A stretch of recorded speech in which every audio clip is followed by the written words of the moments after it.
ખરેખર તમે આ સભાના લાયક જ નથી. હકીકત છે. શું પડી છે આ લોકોને કે તમારી દીકરીઓ બચાવવા માટે તમારું સ્મશાન બજારમાં ના ખોરવાઈ જાય એના માટે આ મહેનત કરે છે ને આપણે અહીંયાથી એક આંગળી પકડીને દીકરીને નથી લાવી શકતા. કોઈ ફરક નહીં પડે, મારે કોઈને આમાંથી વેવાઈ નથી કરવાના. એ ના ફરક પડે તો મને કોઈ વાંધો નથી, પણ કડવો જ છું ને હકીકત છે. અને આનો જ લાભ આ વિધર્મીઓ ગણીએ કે અસામાજિક તત્વો ગણીએ કે લુખોએ ઉઠાવે છે. મારી નજર સામે દીકરીઓ અહીંયાથી એક્ટિવા લઈને જાય છે. કદાચ અહીંયા બેઠેલા લોકોને આટલી વાત સમજાય છે, અહીંથી થોડી દૂર પણ આ વાત જાય છે અને એમને સમજાય છે કે મારા દીકરીઓ માટે વાત કરવા આવે છે. મારે દીકરો નથી, મારે દીકરો છે, દીકરી નથી. પણ મેં આનું મથાળું આપ્યું છે કે દરેક દીકરી મારી દીકરી સમજી અને આ અભિયાનમાં જોડાયો છું. ઘરના તાળાની ચાવી લોક મારીને આવું છું.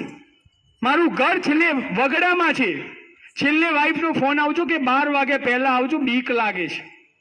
પણ હું એમ કહું છું કે મારો સમાજ જે દીકરી ભાગી જાય એના સમાજના ડર છે ને એ પહેલે મારે દૂર કરવા માટે મારે રાત્રે 1 વાગશે પણ વાગશે તો તું સૂઈ જજે. હું કોના માટે આવું છું?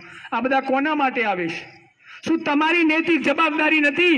આ સોસાયટીના એક સમાજના આગેવાન તરીકે તમારી જવાબદારી નથી કે દરેકને કમ્પલસરી કરીએ? ગણપતિ મહોત્સવ ઉજવો છો, અહીંયા ઉજવો છો ને, નાસ્તા કરશો બંધ કરી દો. જો ખરેખર તમારે સમાજને સુધારવા હોય ને તો બંધ કરી દો. આ તમને એવું છે કે 1 કરોડના 1.5 કરોડના બંગલામાં બેસીએ છીએ, આપણને શું ફરક પડે છે? એ લોકો એવા લોકો શોધે છે કે જે 1.5, 2 કરોડ 5 કરોડના બંગલામાં રહે છે.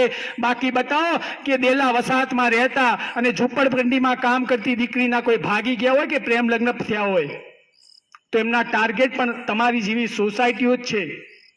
અને એટલા માટે સભા કરીએ છીએ. અને દુઃખ થાય છે કે સાલું આટલો પરિવાર છોડી, ધંધો છોડી અને આ લોકો મહેનત કરે છે ને આ એક ટ્રસ્ટી નથી લેતા અહીંયા લાવવાની.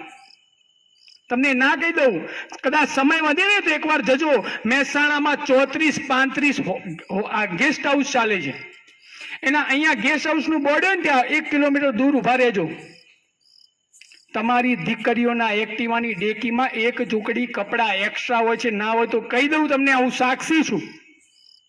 ઘરેથી કયા કપડા પહેરીને જાય છે, બજારમાં કયા બેનપણીના ઘરે કપડા બદલે છે, આખો દિવસ ફરે છે, ફરીથી બેનપણીના ઘરે જાય છે અને તમે આપેલા કપડા પહેરીને ઘરે આવે છે.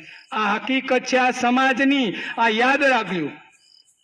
તમારા સોનાના ઘરેણાઓ એ તમારી તિજોરીમાં પડ્યા છે, તમારા લોકરમાં પડ્યા છે. વિનંતી કરું છું, ગમે તેવી દીકરી હોય